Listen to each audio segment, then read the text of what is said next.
خان پاکستانی قوم کے دلوں میں بستے ہیں۔ خان انشاءاللہ بہت جلد واپس آئیں گے اور اسی پارلیمان میں جس میں گھس بیٹھے ہیں اسی میں پرائم منسٹر کا اوت لے کے انشاءاللہ ایک دفعہ پھر وہ سوچ اور وہ یقین جو ہمارا اللہ سے ہے وہ پختہ ہوگا اور انشاءاللہ عمران خان ایک ایسی قوت اور ایک ایسی سوچ کا نام ہے جس سے اقوام عالم اور بالخصوص پاکستان کا نام ہمیشہ بلند رہے گا۔ جہاں تک بات ہے لیگل فرٹرنیٹی کی، آئی ایل ایف کو میں ٹریبیوٹ پیش کرتا ہوں۔ پاکستان کے تمام صوبوں میں جتنے بھی ہمارے ورکرز پکڑے گئے ان کے اوپر اے ٹی سی کیا مقدمے، یہی آئی ایل ایف تھی جنہوں نے کلیدی رول ادا کیا۔ جہاں تک بات ہے خان صاحب کی ان سے ملاقات کی تو وہ میں اس کی تصدیق کے بغیر کچھ نہیں۔ ذمہ داری ہے کہ اگر ہم مدینہ کی ریاست کی بات کریں، اگر ہم نئے پاکستان کی بات کریں، جب ہم انسانیت کی بات کرتے ہیں، کیونکہ یاد رکھیے کہ لا الہ الا اللہ محمد رسول اللہ کی بیس لائن انسانیت ہے، تو اسلاموفوبیا اب انسانی تاریخ کو اٹھا لیں۔ انسانی تاریخ میں ایمپائرز کو جب طاقت ملتی تھی تو ان کا کام لوٹ مار، ظلم، بربریت، عقائد، ان لوگوں کی تمام سوچ فکر کو کانکر کرنا تھا۔ پھر ایک وقت آیا کہ نیشن سٹیٹ کانسیپٹ ڈیولپ ہوا۔ نیشن سٹیٹ کانسیپٹ کو ڈیولپ ہونے میں کافی 600-700 سال لگے، اور پھر ایک بڑے ڈسکریٹ طریقے سے انگلستان نے 1648 میں بیلفورڈ میں 17 مارچ کو پیلسٹائن کے حوالے سے ایک بات کی، اور پھر وہ بات 1688 گلوریس ریولوشن میں انگلستان میں ایک ایسی سوچ پنپی کہ بلڈ لیس ریولوشن تھا، اور انگلستان میں بغیر ایک قطرہ خون بہے جیمز ٹو بھاگ گیا اور انگلستان میں ایک ریاست قائم ہوئی، اور جس کی جو بیج 1688 میں بویا گیا تھا آج دنیا انگلستان کی شکل میں وہ دیکھ رہی ہے کہ اس نے پھر کیا کیا اور اب کہاں سٹینڈ کرتی ہے۔ تو میں واپس اپنے مدعے کی طرف آتا ہوں۔ 2 جنگیں عظیم ہوئی، لیگ آف نیشن بنائی گئی کہ قوموں کے بیچ میں بریجنگ رول پلے کیا جائے گا، ان کو عزت دی جائے گی۔ بدقسمتی سے ایسا کچھ نہیں ہوا۔ پھر لیگ آف نیشن کے فیلیور کی Versailles treaty 1919 is a classic example. لیکن میں واپس آتا ہوں، جب یو این 1945 میں فارم ہوتا ہے اور یو این کی انسپشن سے لے کر آج تک 1948 میں 51-49 کا ریشو اسرائیل کے حوالے سے جب انہوں نے پچ کیا تو امت نے اس کو ریجیکٹ کیا۔ لیکن میں آج آپ کو اور اپنی یوتھ کو اور پاکستانی قوم کو یہ بتانا چاہتا ہوں، ہر سوچ اور فکر کو، کہ وہ کیا وجہ تھی کہ وہ قومیں جو کئی 100 سالوں سے مسلمانوں کو کنٹرول کیے میں بدقسمتی سے جو دنیا کے نظام کو کنٹرول کر رہے ہیں، ان تک کوئی رسائی نہیں تھی، ان کو کنونس کرنے کی کوئی سوچ تھی یا نہیں تھی، میں اس میں نہیں پڑھنا چاہتا۔ لیکن لیگ آف نیشن ہو، اس سے پہلے ہو، اور پھر یو این ہو، ناٹ ایون ونس ایک دفعہ بھی دین اسلام کے حوالے سے نہ کوئی ریزولوشن، نہ کوئی ایسی سوچ، نہ کوئی ایسی بات اس لیول پہ آئی کہ جس سے دنیا میں ایک پرسپشن کریٹ ہوتی، بین الاقوامی ہم آہنگی، انٹرفیتھ ہارمنی کا وہ کانسیپٹ ڈیولپ ہوتا۔ تو hats of two that leader of mine, سلام ہے اس ماں کو جنہوں نے ان کی تربیت کی، ایک ایسا آئیڈیا پچ کیا، ایک ایسی سوچ دی اقوام عالم کو۔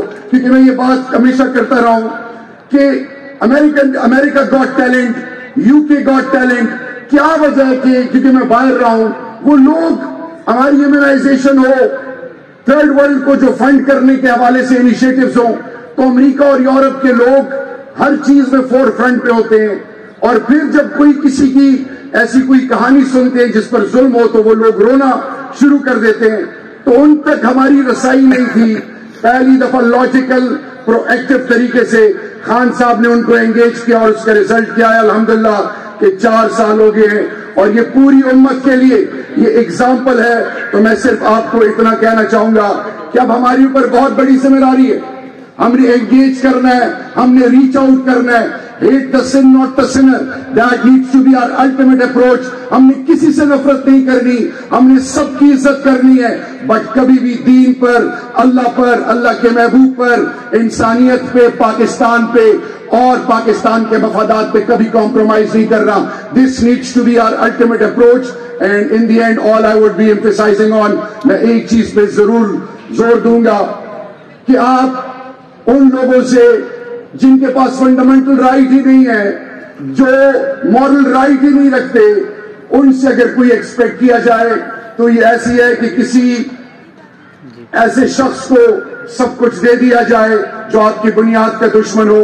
تو I once again would urge and emphasize اپنی لیڈرشپ کو کہ ہم نے ایسی ایونٹس ارینج کرنے ہیں, ہم نے یونیورسٹیز کو, یوتھ کو انگیج کرنا ہے, ہم نے ہر سیگمنٹ کو ریچ آؤٹ کرنا ہے, اور ہم نے دنیا کو بتانا ہے کہ یہ ایگزمپلری انیشیٹوز اور دنیا کو جوڑنے کے حوالے سے, پاکستان کے بہتر مستقبل کے حوالے سے, میری آنے والی نسلوں کے حوالے سے اگر کوئی سوچ اور فکر ہے, اگر کوئی ویژن ہے, تو it start and ends at Imran Khan.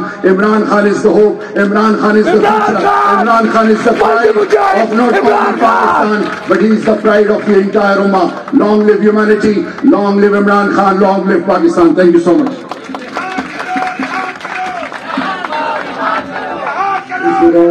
شہید صاحب کو میں نے دیکھا تحریک انصاف کے چیئرمین, جنرل سیکرٹری صاحب, فارمر اسپیکر اسد بھائی MWM, اور اس کے علاوہ میری بہن شاندانہ اور علی محمد خان. لگتا ہے کہ جیسے کوئی پشاور لاہور میں جلسہ ہے اور آپ نے اس کو جلسہ بنا دیا. میرے بالکل پیچھے بیٹھا ہوا ہے. آپ کا, پھر میڈیا کا, تمام جو اس کے سٹیک ہولڈرز ہیں آج کے ایونٹ کے, اور پھر بالخصوص لیگل فیٹرنیٹی, PTI کے ویل وشرز, آپ سب کو پہلے السلام علیکم ورحمہ وبرکاتہ.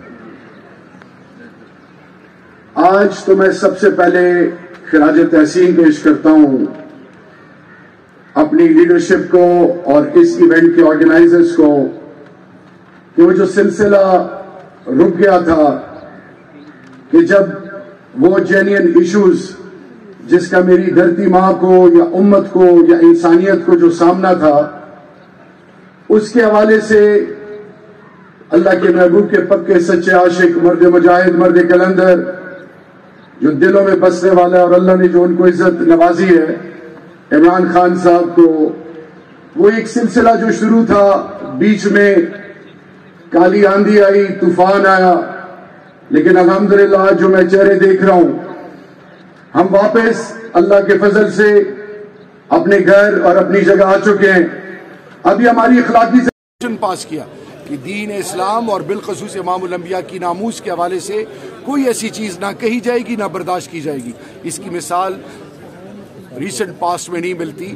صرف میں اتنا کہنا چاہوں گا کہ کل جیل کے اندر عمران خان صاحب سے جو PTI کے وکلاء ہیں انہوں نے ملاقاتیں کی ہیں, اور ملاقاتوں میں وکلاء سے عمران خان صاحب نے جیل کے اندر برہمی کا اظہار کیا ہے کہ آپ نے کیسز ٹھیک سے نہیں لڑے. اس حوالے سے کیا کہیں گے؟ بسم اللہ الرحمن الرحیم. سب سے پہلے آپ کا شکریہ, تمام تعریفیں رب اور رب کے محبوب کی ہیں. دیکھیے جی, میں اس میٹنگ کا نہ حصہ تھا, نہ مجھے اس کی خبر ہے, جی کہہ سکتا ہوں. بہت شکریہ.